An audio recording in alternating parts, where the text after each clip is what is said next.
Alam mo ba na may isang lalaking nakipaglaban sa tatlong magkakaibang bansa sa loob ng 20 taon?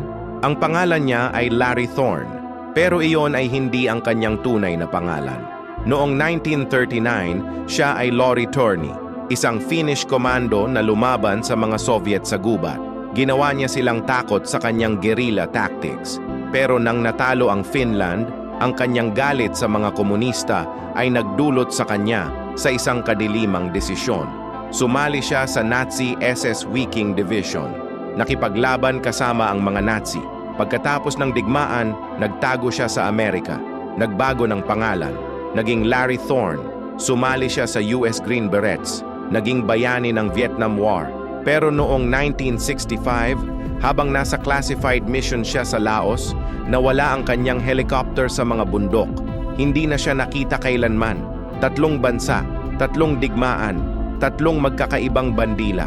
Sino ba talaga si Larry Thorne? Bayani? Traitor? O isang lalaking naligaw sa kanyang sariling dilim? Ang kanyang bangkay ay natagpuan lamang pagkaraan ng 30 taon.